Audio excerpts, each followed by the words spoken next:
we are EAC Entertainment, and thank you so much for joining us here. I'm Dekanin, and I'm here with our special guest, Mr. Mark Boxler. Hello, Trisu. Hello, thank you for having me. Thank you so much for joining us. Mark, can you tell us a little bit about yourself and how you come into this career? Well, I'm Canadian, and I was a cinematographer, became a filmmaker, and growing up as a boy, I've always loved the movies. But then in my adult life, especially my university years, I realized that I enjoyed real stories, nonfiction. And because they would take me into places that I didn't really have an awareness of as a child.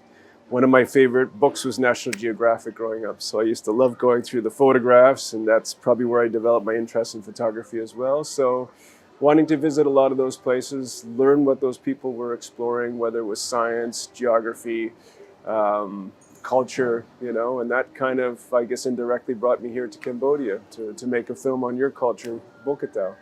Well, so what made you decide to choose Bokator as a topic for your documentary? A few reasons. One is because when I was doing my research on Cambodia through film, I realized there were a lot of films on the killing fields, on the genocide, on land appropriation, on all of these things which are, in a way, it only shows one side of Cambodia, but internationally it's what people are left with, the impression of Cambodia. Like, you realize the #1 tourist destination besides Angkor Wat, are the killing fields, or Tuslang, right? Like, that's horrible. But still, people, they come for that kind of a tourism. And this in their mind is especially in Phnom Penh, is why they come here. So in a way, when I finally came to Cambodia, because I'd done a little bit of research ahead of time and realized that I wanted to at least begin developing this project, researching it a bit more once I was here, once I had met with Grandmaster Sen Kim Sien at his club in April of 2010, in my interactions with everybody and realizing that this was not the Cambodia that I was experiencing was not the Cambodia that I had learned about through cinema. And that's really what it came down to. So I spent a lot of time making notes, about the tuk-tuks and the tuk-tuk drivers and the little, just details and things like that, cultural details, visual details. A lot of what I was experiencing, a lot of the things that was new to me, and I love to discover. So I very much appreciate when I can get into something new. And then I ended up putting a lot of those in layers throughout the film, such as the monks going from door to door every morning. And it turns out, I didn't know this at the time when I started filming, that one of our lead characters, or the subjects in the film, was himself growing up as a boy, a monk.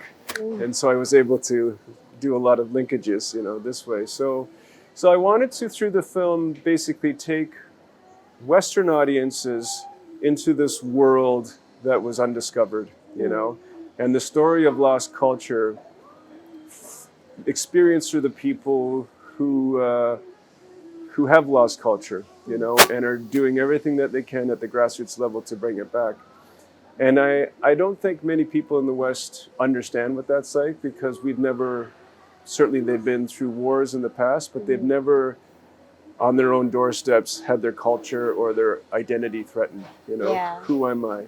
And come out of that 4 years later and having to rebuild not only infrastructure, buildings and whatnot, but their own sense of identity. So, and still to this day, Khmer people, I think, struggle with, you have in your region, you have Thailand, which is economically very dominant, and Vietnam as well, and to a lesser extent Malaysia, and Cambodian people are trying to sort of rise up, and you have amazing things here. You have so much pride here, but it would be nice to sort of, for the international community to see that a little bit more.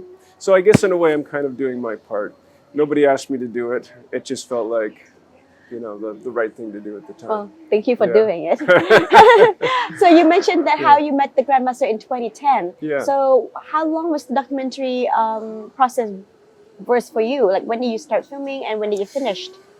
So we had a release date in 2018. Now, people are a bit surprised because, yes, we started in 2010, but we filmed between we say 5 years, but we came back actually in 2018, and I filmed a little scene at the very end. So, in fact, there's 8 years of filming in there, Wow. right? Yeah. And that was never my intention. My intention was to spend maybe half a year.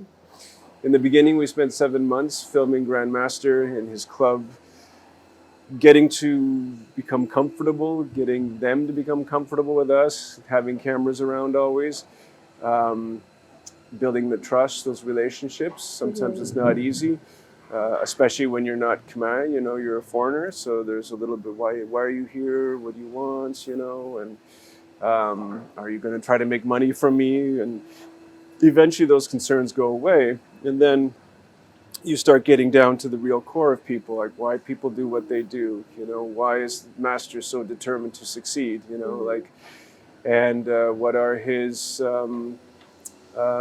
demons in life, what are his challenges, what is it that's going to be an obstacle for him moving forward. Same with his students as well, what are their challenges. So developing those relationships of trust take time. Because it's a nonfiction film. And this is one thing people don't realize, I think, in Cambodia, like, what is a nonfiction film? You know, it's a real story. It's a real journey that our cameras take the audience on for. The film is 90 minutes, but yes, we filmed for that period of time that I just described, and we had about 400 hours of footage at the very end that we had to go through in the edit suite. How do you decide what's in and what's out? It's very difficult because you're spending a lot of time with people and you're using their time, and you don't want to feel that you're wasting people's time when they don't end up in the movie. And we had to make a lot of apologies to some people who didn't end up in the final cut. But at some point you have to go with, in some ways, the strongest characters, but also the strongest stories. And also there has to be a bit of an arc. And what I mean by that is as a filmmaker or as like a writer, you have a beginning, a middle, and an end. And when you're tracking someone's growth, what have they learned? What crisis do they run into? How do they come out on the other end? You know, like you look for these sort of patterns. And yeah, I mean, that gets into the art of filmmaking a little bit, maybe too boring for your audience. But yeah, it took us 3 years to edit as well because of all the footage that we had. So, but one thing I'm going to say, though, you asked a question earlier about why we came to Cambodia. do the film, but why Bokator and not one of the other subjects which everybody else was doing. One thing that I realized when we started showing the film internationally at a lot of the festivals, we did festivals. In 2018 we wanted to release the film here in 2020, but then we had COVID, so we ended up doing a lot of more festivals. Some of them were online, so the audiences would watch them from home, which is kind of interesting. But we would get like 300 audiences at a time, you know, that way. It was great, and sometimes more than what you would fit into a theater.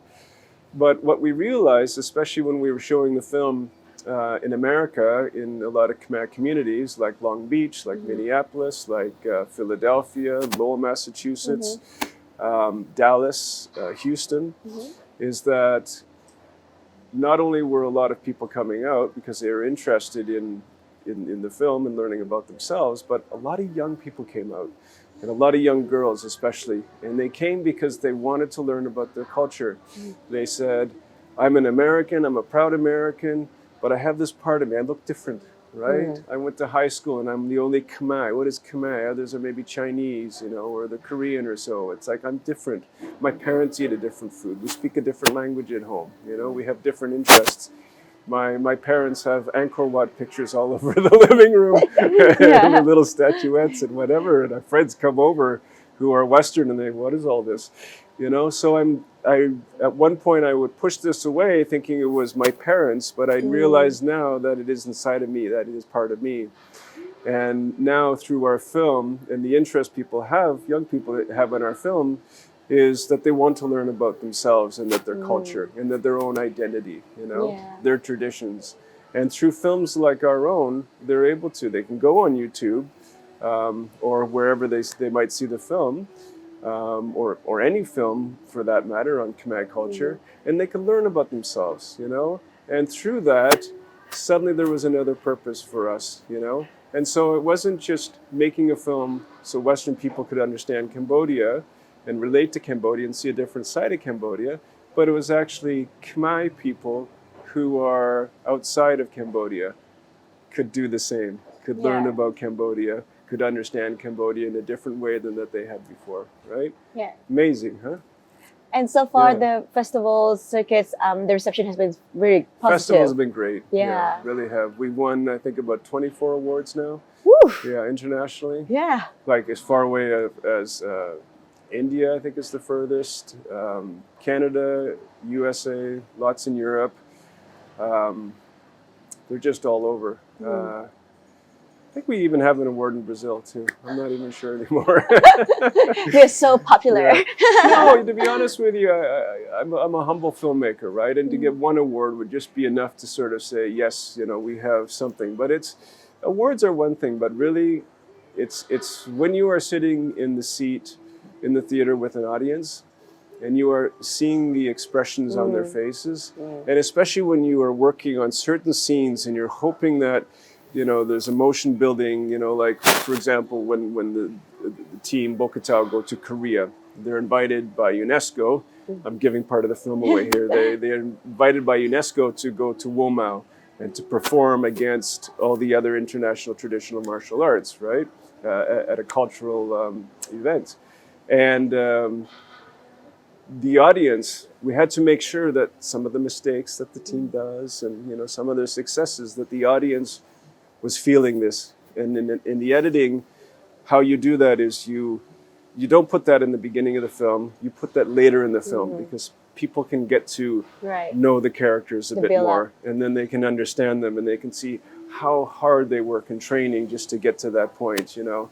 And then finally, when they're there and you're in this big room of 300-400 people, and everyone goes ah at the same time, or they yay at the same time, right? And clapping. It's great, you know. It's a really good experience. So, and a lot of tears as well.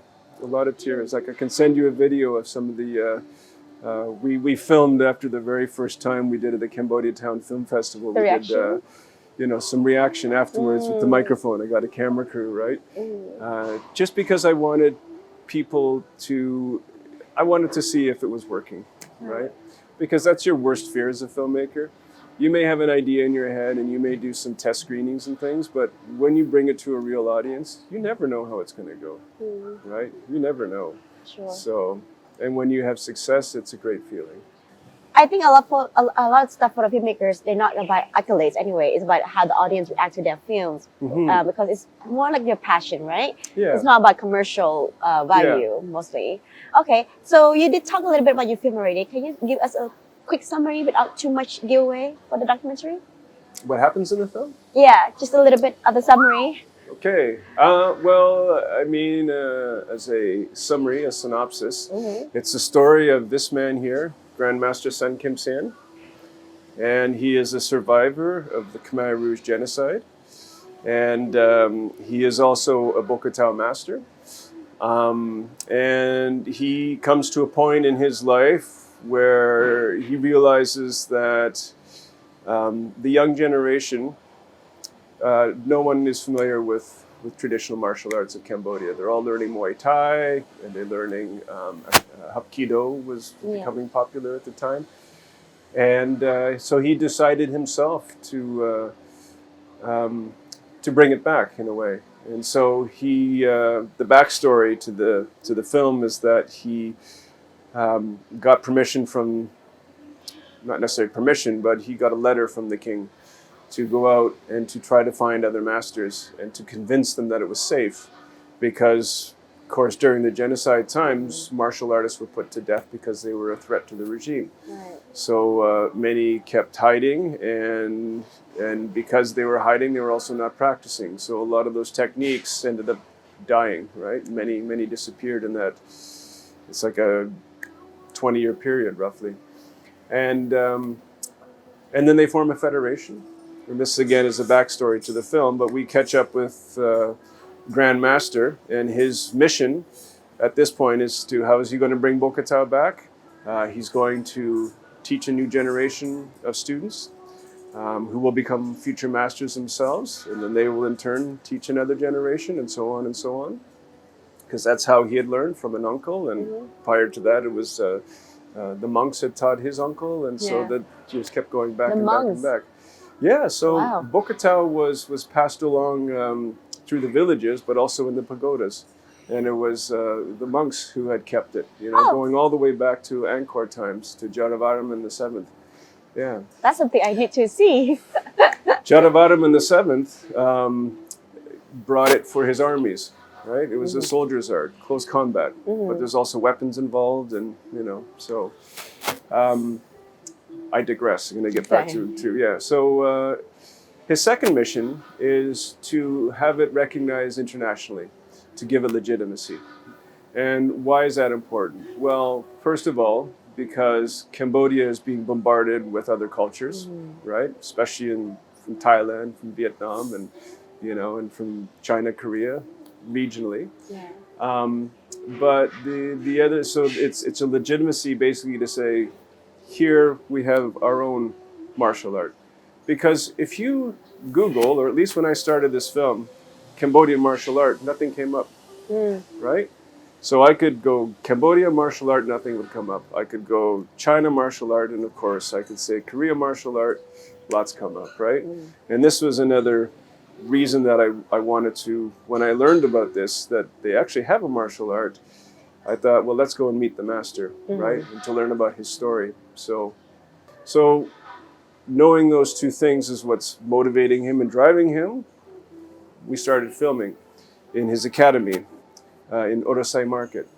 And it was this big wide space, and there was lots of activity when I met Grandmaster in April of 2010.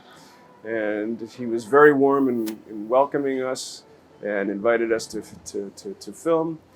And the story goes along until many months his students are being trained, and then they learn that UNESCO wants to have him come to Korea to perform Bokator live in competition against, I believe it was 32 other nations at the time, international, traditional martial arts, right?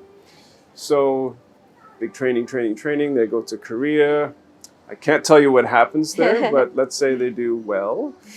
And then they come back, and then the relationships start to, there's challenges to those relationships. And in a way, Bokator is threatened. Will Bokator survive, right? Because in order for Bokator to survive, he needs his students to remain strong with him and to remain committed. So I don't want to give away too much of this film. The rest you have to go watch the film. The rest you have to go watch the film. Yes. But here's the thing. So we just had this amazing screening at Angkor Wat. It was historical because it was the world's first international nonfiction film to screen at Angkor Wat Temple Complex. The only film, international film, to have done that was First They Killed My Father from Angelina Jolie, right? So for us, that's amazing. But it really speaks to the importance. We were invited by the Ministry of Culture to come and to do that. And it speaks to the importance that the ministry sees in this film and making it available. It was a free show to Cambodian people. The challenge we're having is nonfiction films, because a lot of people don't understand what nonfiction is. And I think if you translate it into Khmer, it's a real film. It's a real journey, real story, which is really what this is about. These are not actors in the film. These are real people. And this is the real life arc, right? And it's just as interesting as a fiction film, but the real people, right?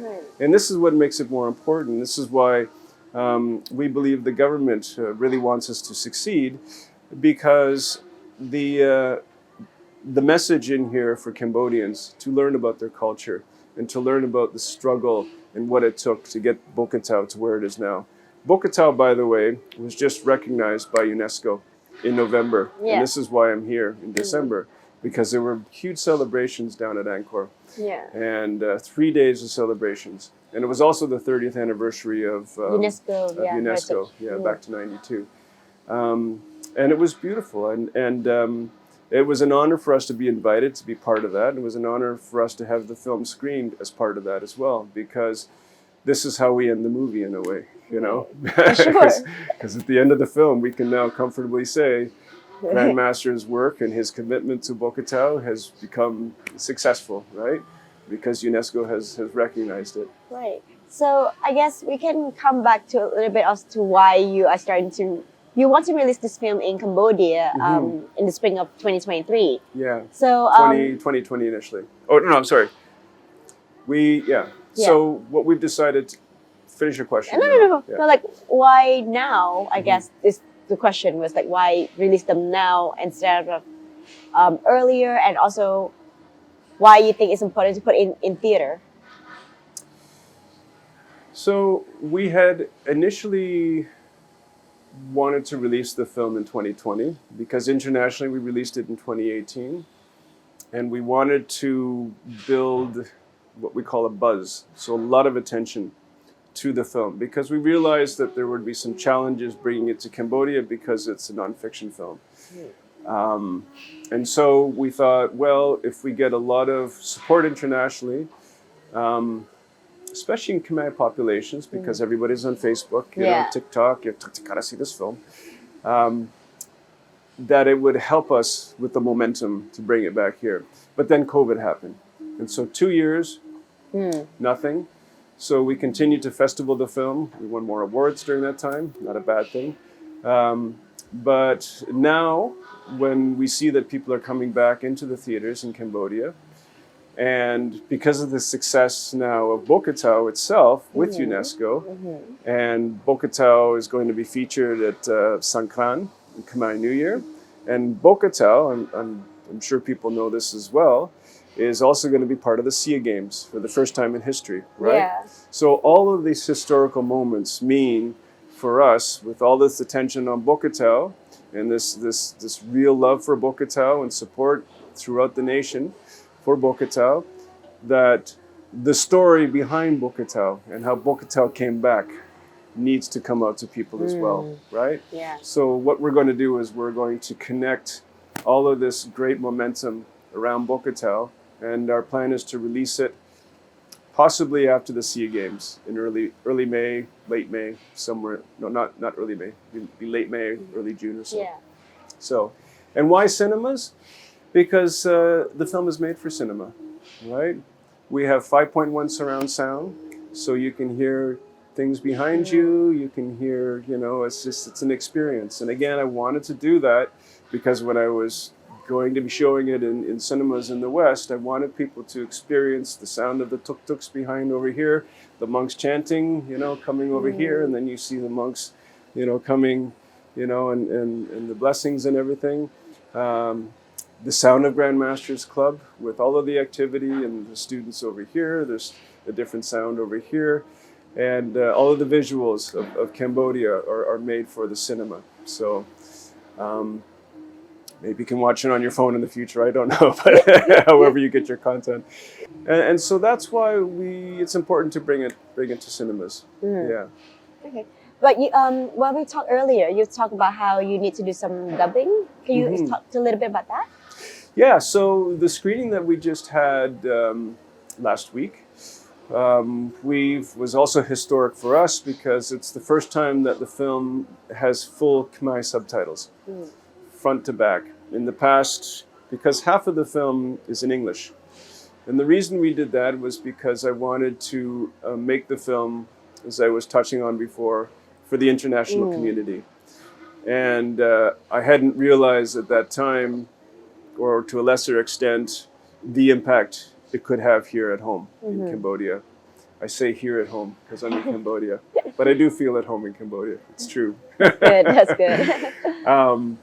So what we needed to do was there are English subtitles currently in the film. Now for the screening last week, everything was Khmer subtitles. But what we have to do now for the release in the spring is called dubbing. And dubbing is very challenging because you have to bring those original people into the studio. Right. And you have to write a script for their speaking parts. And they have to watch themselves and they have to put their voices on what they would be saying in English in Khmer, right? And maybe if the word is too long, they got to shorten the word or find an expression or do something like that. So the people in the film, like Terwat, she's an actress now, but other people are not, right? Yeah. So this is a real challenge for people who are not actors. So fortunately for us, Grandmaster Sen Kim Sin used to be a voice actor himself. So he's very good that way. But it requires time and it requires money, and through that it requires sponsorship to have it ready. So so that is the one last thing that we need to do before the film is ready for the cinemas in Cambodia. Plus a big marketing campaign.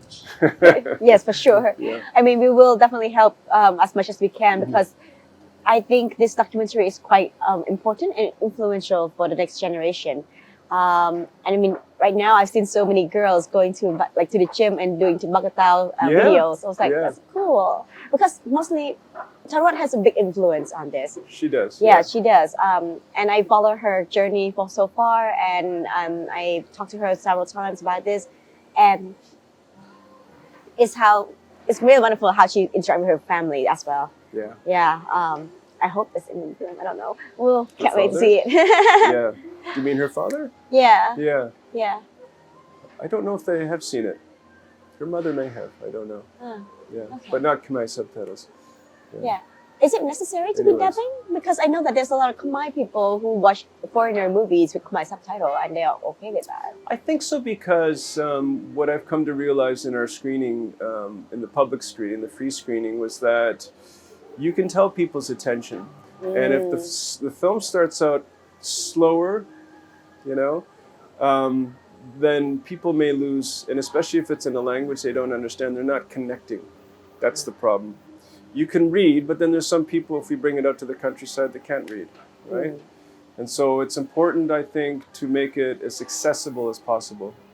And so yes, do Khmer dubbing, and that way everyone can watch the film. And there's no barriers to people watching the film. The only barrier to watching the film is people's desire to watch the film. So, and it's an important film to watch. Yes. Because how many people know so much about their culture? You take culture for granted. And this is why a question that I get asked all the time is, why are you, a foreigner, Barang, making a film about our culture, right? And it's a difficult question to answer because who am I, right? I didn't grow up in your culture. I'm just someone on the outside. But I think because I'm someone on the outside, I have, in a way, an advantage because I can see what you're not seeing. Right. I can see what is different. I can see what is unique. I can see what is wonderful. And this allows me in my filmmaking to put all of these things, and I was describing to you before, all these notes I was making, because they're first impressions. When you're in a place, here we have this banana trees and coconut over there, I don't have that in Canada. The first time I come to Cambodia or somewhere in the tropics, banana, coconut, banana, but then after a few days you don't notice it anymore, right? Because it's always around you. So, and this is why I think to have a foreigner who has an ability to create a story, to storytell, to shape a film for an international audience, I think is really a plus, I would like to see more Khmer people do nonfiction film. I would see some serious nonfiction film that could work internationally, because really it's yes, I made this film, but I think Khmer people need to be making films like this or on other subjects that aren't the typical genocide or killing fields or something which is more celebratory perhaps. Yeah. I think they are on their way there because we just have a short film festival where there's 33 documentaries also showed. Yes. So that's quite fun. Well, on that note, thank you so much, Mark, for all your lovely time, and thank you so much for bringing us this film. And everybody, please don't forget, we're going to keep you up to date on the date of the film release. Yes. The film release date. In the spring. In the spring. Thank you. Come see it. Come see it. Thank you.